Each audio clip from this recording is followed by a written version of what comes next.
Bon, alors je remercie tous ceux qui ont suivi ma première vidéo. Bon, je devrais vous ouvrir une toute petite parenthèse pour vous dire que quand je m'adresse à vous, c'est en improvisation, je prépare rien en avance.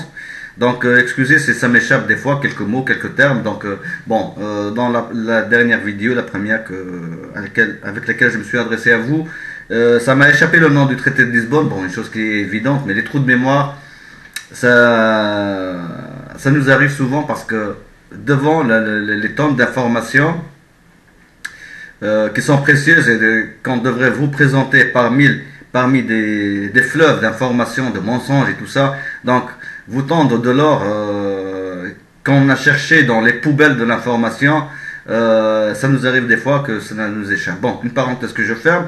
Donc, au passage, je remercie aussi certains journalistes qui ont été honnêtes de risquer leur vie aussi pour nous véhiculer les vérités avec le calme qu'il faut, alors que la situation mondiale qui se passe, qu'on voit, ne peut pas nous laisser dans le calme et dans l'indifférence. Parce que c'est tellement grave ce qui se passe, c'est des crimes institutionnalisés et sur lesquels malheureusement pas mal de journalistes ne froncissent pas de sourcils. Alors c'est vraiment louable du côté de Michel Collant, par exemple, quand il dénonce un peu ce qu'il avait vu et que personne n'a voulu ramener à la vue des citoyens de tout pays qu'ils soient. Donc Thierry Messon, compagnie, bon, vous avez connu un peu qui sont les vrais dissidents qui ont maintenu le cap de la dénonciation de tous ces crimes-là qui restent impunis, qui restent couverts par une justice elle-même crapuleuse. Donc, là, je vais m'arrêter à quatre niveaux. Quatre niveaux qui sont très importants à comprendre. Donc je vais parler de constitution. Vous savez que la Tunisie a fini par écrire le plus grand document mensonger qui s'appelle la constitution tunisienne et qu'on prétend que ça a été fait en représentation totale des désirs des Tunisiens, alors que tout est faux, que tout est escroquerie politique en règle. Donc, constitution, donc pour la constitution, je vais parler de la commission de Venise. La commission de Venise qui essaie enfin, qui prétend être un corps indépendant, un corps neutre auquel on soumet n'importe quelle constitution pour dire si elle est conforme aux standards internationaux de la légalité. Alors, on va essayer de voir de quelle légalité il parle. Je vais parler aussi de cette carte que je vous ai présentée dans la première vidéo où je vous ai dit voilà un bureau d'études qui a fait cette carte qui parle du gouvernement mondial. Alors qu'est-ce qu'il y a dedans?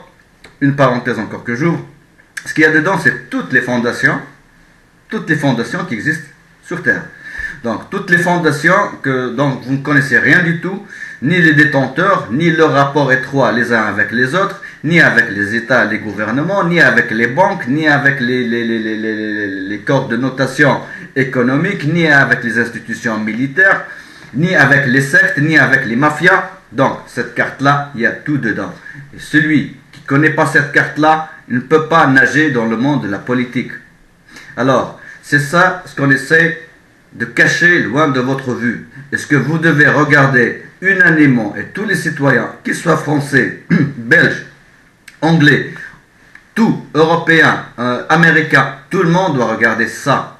C'est une carte, certes, qui est actualisée au fur et à mesure des informations qui vous parviennent, qui vous arrivent.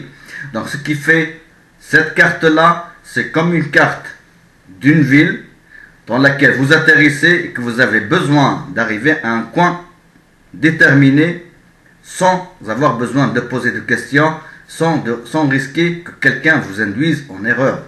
Donc, cette carte-là, c'est une carte qui est authentique. J'ai contrôlé à différents niveaux l'authenticité des informations qu'il y a dedans et c'est des informations qui sont vraies. Elles collent parfaitement avec toutes les sources d'informations. Quand j'essaie de comprendre un truc, je trouve que c'est tout à fait authentique par rapport à ce qui est écrit là-dedans. Donc c'est un travail très très sérieux, c'est un travail sur lequel on peut nous reposer. Donc vous pouvez vous passer de vos médias, regardez le site bureau d'études, et c'est le début de la vraie lumière de ce qu'on essaie de vous cacher. Donc, Laurent, lui, il avait parlé de l'escroquerie politique, d'accord, c'est bien. Donc, à la lumière de cette carte-là, où il y a toutes les fondations qui sont en train maintenant, sans être démocratiques, sans représenter le peuple, mais qui ne représentent qu'elles-mêmes. Donc, Laurent Louis devrait ouvrir les yeux sur ce qu'on appelle la Rand Corporation. Moi, je veux mettre l'accent sur la Rand Corporation dans cette vidéo-là. La Rand Corporation, c'est quoi? C'est une institution qui a été créée après la Deuxième Guerre mondiale, dans l'année 48. Donc, c'est Research and Development. C'est une institution militaire américaine. Alors, la Rand Corporation, c'est une institution militaire aérienne américaine. Quand elle était née, elle était militaire. Après quelques années, tout d'un coup, elle se transforme en une institution où on a fusion des militaires avec quoi? Avec le civil. Et quand on dit le civil, alors le civil, ça veut dire tous les scientifiques, tous les experts qui s'occupent de tous les aspects de la vie humaine. Ça veut dire tous ceux qui sont concernés par la santé, tous ceux qui sont concernés par l'enseignement, tous ceux qui sont concernés par les médias, tous ceux qui sont concernés par notre nourriture, tous ceux qui sont concernés par le militaire. Alors, vous avez tout ça qui a fusionné avec ce corps de la Rand qui était au départ militaire. Et ces gens-là, ils font des travaux et des études et qui deviennent la lumière maintenant de tous les gouvernements, et qui sont... C'est cette institution qui est derrière ce que vous appelez aujourd'hui les technocrates. Alors, il faut comprendre une chose, que dès qu'on vous parle de nom technocrate, il devrait venir à votre esprit directement la Rand Corporation. Parce que les technocrates, chers amis, ils ne sont tout simplement que les exécutants du projet mondialiste, génocidaire, d'escroquerie qui a été mis sur place officiellement et effectivement dans les tripes des États-Unis, ce qui s'appelle la Réserve fédérale. La Réserve fédérale qui imprime les dollars américains. Et c'est elle qui a eu la même mise sur les États-Unis, sur son gouvernement, sur son militaire, sur tout ce qui est forces armées, et que suite à la manigance de la Première Guerre mondiale et de la Deuxième Guerre mondiale, ils ont créé ce qu'on appelle les accords de Bretton Woods, où on a l'obligation de faire des transactions commerciales internationales à travers le dollar, et rien d'autre que le dollar. Donc le dollar est devenu aussi bon que l'argent, que l'or. Donc c'est l'équivalent de l'or. Donc tout le monde amène son or pour prendre des dollars pour faire des transactions économiques. Donc ce qui fait cette réserve fédérale, elle pouvait désormais, à travers cette escroquerie et tricherie qui est née des accords de Bretton Woods, et d'où est né le Fonds monétaire international, ce médecin assassin des peuples et des nations, et qui a suivi par la naissance de la Banque mondiale. Donc, c'est la Réserve fédérale maintenant qui va vous tenir par le cou sur le plan économique, pour ne pas dire vous tenir par autre chose.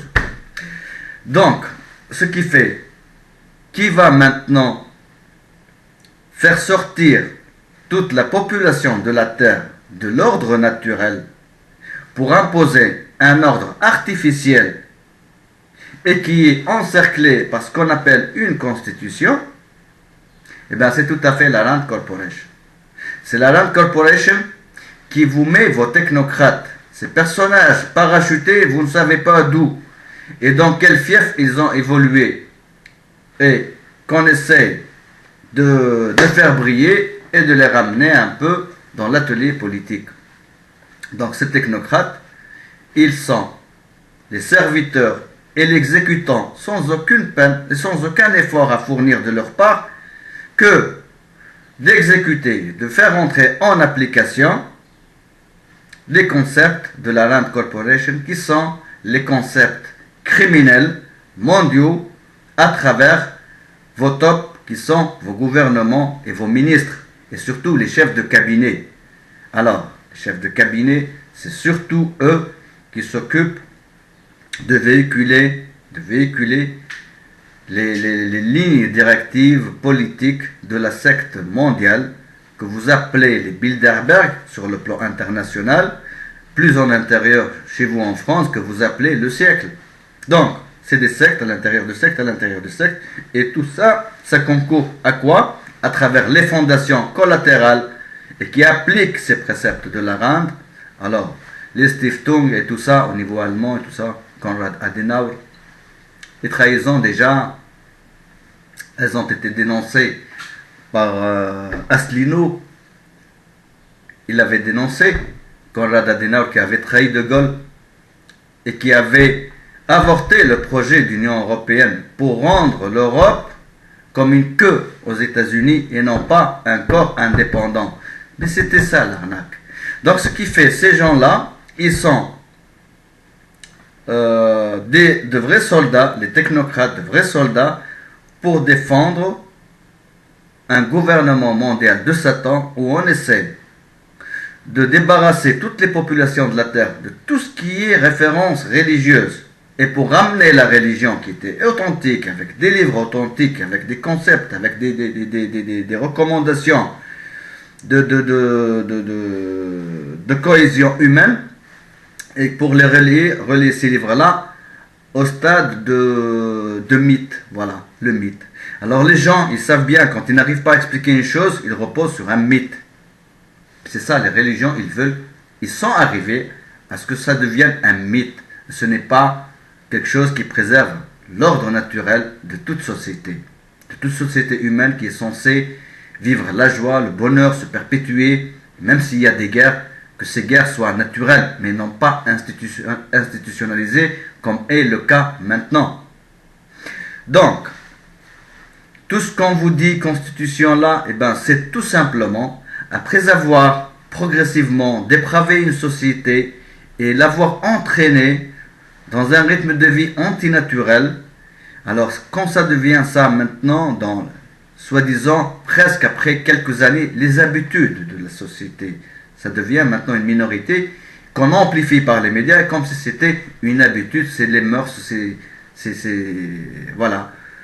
Donc on essaie d'encercler ça par une loi, et quand c'est une loi, on fait entrer ça au niveau d'une constitution et ça devient votre code de vie. Alors comme maintenant on essaie de vous donner comme code de vie qu'un homme peut épouser un homme, qu'un homme peut tomber enceint, voilà, mais vraiment c'est incroyable. Que les enfants, maintenant, on vous dit, voilà, la théorie du genre, vous avez votre fille, on peut lui dire que, il peut s'avérer que tu es un garçon, et ton garçon, eh ben, ça peut s'avérer que vous êtes une fille. Ben, vous voyez, qu'est-ce qu'il véhicule? C'est de la tension, même au sein de la société. C'est ça ce qui vous met maintenant la tête dans le guidon. Mais vous êtes choqués, mais c'est vrai, vous êtes choqués. Vous devez vous réveiller. Ces gens-là qui vous disent les droits de l'homme et qui ont le culot de commettre tous les crimes, de la pédophilie, au vol, au massacre, au crime, sans aucune culpabilité. C'est ça leur religion. C'est la religion de Satan qui veut vous mettre dans le trouble. Donc ce qui fait dans la confusion la plus totale. Alors, chez nous, ce qui s'est passé en Tunisie, voilà, on nous dit, on nous a écrit une constitution. On nous a écrit une constitution et M. Ben Jafar, mais vraiment c'est la honte. M. Ben Jafar qui court à la commission de Venise pour leur dire, voilà, comme un fidèle élève, enfin un élève, un bon élève, voilà, on a assuré ce dont on a été payé par les multinationales. Donc c'est la constitution qu'on va imposer à ces bougnoule de Tunisiens-là, qui n'ont rien compris de ce qu'on a tramé dans les coulisses de ce que vous voyez dans cette carte-là, et que maintenant, vous devez apposer votre cachet pour dire que c'est conforme aux standards internationaux. Alors les standards internationaux, c'est quoi? C'est ce qui va nous priver de nos semences, c'est ce qui va nous priver de nos richesses pétrolifères, enfin fossiles, ce qui va nous priver de tout. Voilà, donc on a fait une constitution qui va assurer la protection de vos pantins locaux. Donc c'est ça ce qui s'est passé en Tunisie, et que ce gouvernement de la honte n'est que l'héritage de l'ancien gouvernement. Je reviendrai dans une autre vidéo. Merci.